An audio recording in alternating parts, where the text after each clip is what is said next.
Et donc, pour tous ces propos calomnieux, pour tous ces propos provocateurs, ce salaud-là doit être régné d'abord de l'Afrique tout entière. Il doit repartir en Asie, peut-être là-bas qu'il se sent mieux.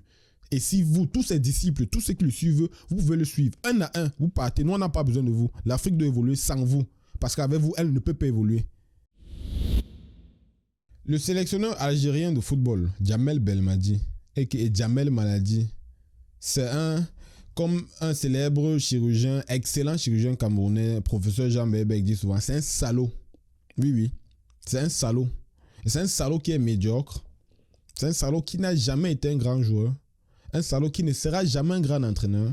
Et un salaud qui passe son temps à divulguer des propos racistes, calomnieux envers la race africaine. Et laissez-moi vous dire que ce salaud-là, qui est d'origine algérienne, il parle des Africains comme si lui n'était pas algérien.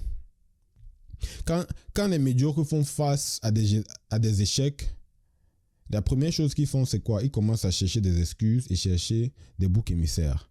Pourtant, par contre, quand des vrais leaders et des champions font face à la défaite ou font face à un échec, qu'est-ce qu'ils font? Ils cherchent plutôt des solutions et ils gardent la tête haute. Essayons de revenir un peu dans le contexte parce que il y a cela 2 jours, le salaud, lors d'une interview à la FAF TV, a tenu des propos très racistes que je ne peux pas laisser ça passer comme ça là. Et donc aujourd'hui, dans cet épisode, nous allons déballer, décortiquer ces propos et nous allons comprendre pourquoi ce salaud-là doit être, premièrement, d'abord sanctionné par la FIFA pour ses propos. Il doit être viré comme en tant que sélectionneur algérien parce qu'il ne mérite pas ce poste. Il ne va jamais vous amener loin, les Algériens. Je vous dis, il ne va jamais à part vos 2 camps, il n'a plus rien pour vous. Il doit être radié de toute l'Afrique. Il doit repartir en Asie. Parce que moi, souvent, je me demande pourquoi l'Afrique est toujours derrière. On a fait quoi à qui? Pourquoi on n'arrive pas à évoluer? Mais c'est à cause des brebis galeuses, des salauds comme cet énergumène qui passe le temps à dénigrer des talents africains, des excellents talents africains comme Bakary Papa Gassama. Alors, revenons sur ses propos. Il y a cela 2 jours, lors d'une interview, apparemment là-bas chez eux en Algérie, c'était la réélection. Apparemment, on devait le virer, mais il a dit qu'il y a l'appel du peuple. Quel peuple? Enfin, votre peuple algérien. Moi, j'ai toujours dit. Et vous savez, il y a beaucoup de personnes qui sont choquées par ces propos. Je vais vous surprendre. Moi, je ne suis pas choqué par ces propos. Ces propos me reconfortent juste dans mon idée que les citoyens maghrébins vont toujours demeurer des racistes. Ou bien c'est peut-être parce qu'ils ont la peau blanche, ils se pensent qu'ils ne sont pas africains. Ceux des Afriques du Nord, les citoyens de l'Afrique du Nord là, parce que vous avez la peau blanche, vous croyez que vous n'êtes plus africain. C'est ça, on doit vous radier un à un. Et j'ai dit ici là, Djamel Maladi, le salaud, avec tous ses disciples qui font des commentaires comme ceux-ci là, ou ceux-ci là par exemple. On doit vous radier un à un de l'Afrique. L'Afrique n'a pas besoin de vous, sinon on ne peut jamais avancer.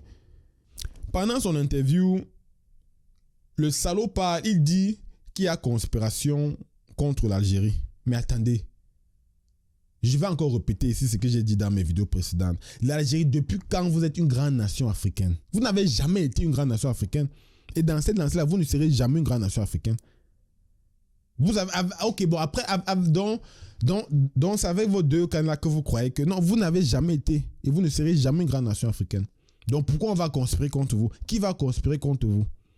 On peut dire que bon, on peut conspirer contre la sauce jaune, le Brésil, parce que ok, ils sont toujours présents, mais on va conspirer contre vous. Vous avez fait quoi? On a vu, vous avez joué le ballon où on a vu.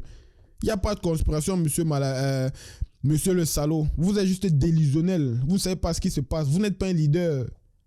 Il parle de complot. Complot avec quoi? Complot contre l'arbitre gambien Gassama. La Gambie n'est pas qualifiée pour la Coupe du Monde. Donc, ça veut dire qu'il n'y a pas de complot avec l'arbitre Gassama.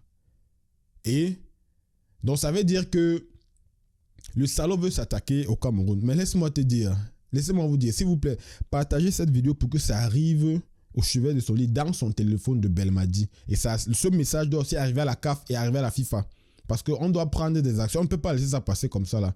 Et tous ceux qui le soutiennent, ça veut dire qu'ils suivent cette haine là, cette divulgation de haine, et on doit vous combattre avec toute l'énergie. Parce que moi je vous ai dit, cette génération là, nous là, on ne va pas laisser ça passer. C'est tic au tac. C'est action-réaction maintenant. Et les Algériens, vous n'allez pas utiliser le Cameroun comme bouc émissaire. Je vous dis, nous là, les Camerounais. Nous sommes premièrement d'abord. Nous ne sommes pas. Vous n'atteignez même pas notre cheville en termes de football. Donc on va vous regarder et on va vous dire droit dans les yeux votre vérité. Et vous allez continuer à pleurer. Donc, Djamel, le salaud, ce n'est même pas un leader. Parce que qu'est-ce qu'un leader fait en tant que défaite? Quand il y a une défaite, un leader garde la tête haute et pense aux solutions. Mais qui était le premier à tomber au sol et pleurer lors de la défaite? C'était lui. C'était lui le premier et ses joueurs l'ont suivi. Ils ont dit que, ah ouais, notre leader est tombé au sol, il s'est versé, il pleure. Nous aussi, on doit pleurer. Et vous les agents, vous le supportez. Avec ces propos racistes-là. Moi, j'ai des amis algériens qui m'ont écrit et qui m'ont dit, gars, nous-mêmes, on se désolidarise de ça. Donc, tous ceux qui vont écrire vos commentaires, vous savez que ça se passe dans les commentaires. Moi, je lis les commentaires. Je veux voir ceux qui veulent un peu faire comme s'ils veulent être solidaires là. Je vous bloque en même temps parce que là maintenant nous ne sommes plus dans les. Vous avez assez manqué de respect. Vous vous rappelez pendant le tirage au sort, il y avait un raciste journaliste qui a fait passer un mauvais quart d'heure au 9 majuscule pendant le tirage au sort. Mais le 9 majuscule a gardé sa sérénité. Et laissez-moi vous dire que ces attaques envers le Cameroun, la Fédération camerounaise de football, avec à sa tête le 9 majuscule, nous là on se réserve le droit de porter plainte. Donc on va vous laisser vous-même vous salir dans votre eau sale parce qu'on ne va pas vous suivre dans votre salut. Et tous vos influenceurs là, il y a l'immigré parisien, il y a Mohamed Henni là, vous devez faire une sortie officielle pour vous désolidariser de ces propos. Sinon nous aussi on va savoir que vous êtes d'accord avec ça et que vous êtes aussi des haineux et des racistes. Et tout le monde et tous ceux qui vous suivent doivent savoir ça. C'est même quoi ça? Ça doit s'arrêter là maintenant. Et un autre propos du salaud, il dit qu'après le match le lendemain, quand il a vu l'arbitre à l'aéroport, tranquillement assis en train de prendre son millefeuille et son café, ça ne l'a pas plu. Qu'on ne devait pas le tuer, mais vous les Algériens, vous êtes les tueurs. Et vous me faites me rappeler du Camerounais, du talentueux Camerounais en 2014, père son âme Albert Ebassé. C'était un talentueux Camerounais qui a eu la malchance de vouloir partir jouer dans cette sale ligue algérienne. Il jouait dans le JC Kalibi, là-bas en Algérie. Et laissez-moi vous dire ce qui s'est passé. C'était d'abord d'ailleurs le meilleur joueur du club et le meilleur joueur de toute la ligue. Allez faire vos choses. Albert Ebassi, en 2014. Les Algériens l'ont assassiné dans les vestiaires après un match que le club a perdu. Pourquoi? Parce qu'il était le seul noir de l'équipe. Est-ce que vous voyez? Donc vous voyez que quand le salaud parle de tuer, il sait de quoi il parle. Donc lui il dit on ne doit pas le tuer, mais il doit craindre pour sa sécurité. Ça, c'est quel genre de propos ça? C'est tout le football là-bas. Donc le football vous a dépassé et vous essayez maintenant d'atteindre à la sécurité physique de Papa Gassama ou bien de tous les athlètes africains qui vont venir sur votre territoire. Donc vous êtes les tueurs d'athlètes. Laissez-moi vous dire que ça c'est un cas très sérieux et on ne va pas laisser ça passer comme ça, comme si de rien n'était. Vous devez vous dénoncer, vous devez le dénoncer et vous devez vous désolidariser de ces propos parce que on ne va pas encourager la haine et surtout pas contre le Cameroun. Et donc ils l'ont tué dans les vestiaires. Quand la famille Ebassé a reçu le corps de leur fils, ils ont fait l'autopsie et l'autopsie a révélé que le gars a subi plusieurs coups à la tête et à l'épaule. Il a essayé de se défendre mais non, il n'a pas pu. Donc ce sont des sales tueurs d'athlètes noirs. Parce que eux, comme ils ont la peau blanche, ils croient qu'ils ne sont pas noirs. Et donc, pour tous ces propos calomnieux, pour tous ces propos provocateurs, ce salaud-là doit être régné d'abord de l'Afrique tout entière. Il doit repartir en Asie, peut-être là-bas qu'il se sent mieux. Et si vous, tous ses disciples, tous ceux qui le suivent, vous pouvez le suivre. Un à un, vous partez. Nous, on n'a pas besoin de vous. L'Afrique doit évoluer sans vous. Parce qu'avec vous, elle ne peut pas évoluer. Et cela étant dit, moi, je ne peux pas finir pour vous dire, les Algériens, vous avez trouvé votre terminus. Nous, le Cameroun, nous sommes votre terminus. Vous n'allez pas passer à travers nous. On va vous dire vos 4 vérités et vous allez nous regarder, vous allez pleurer. D'ailleurs même, vous n'êtes plus les Algériens, vous êtes les âgés pleureurs. Avec vos sales mentalités de racistes. En bon entendeur.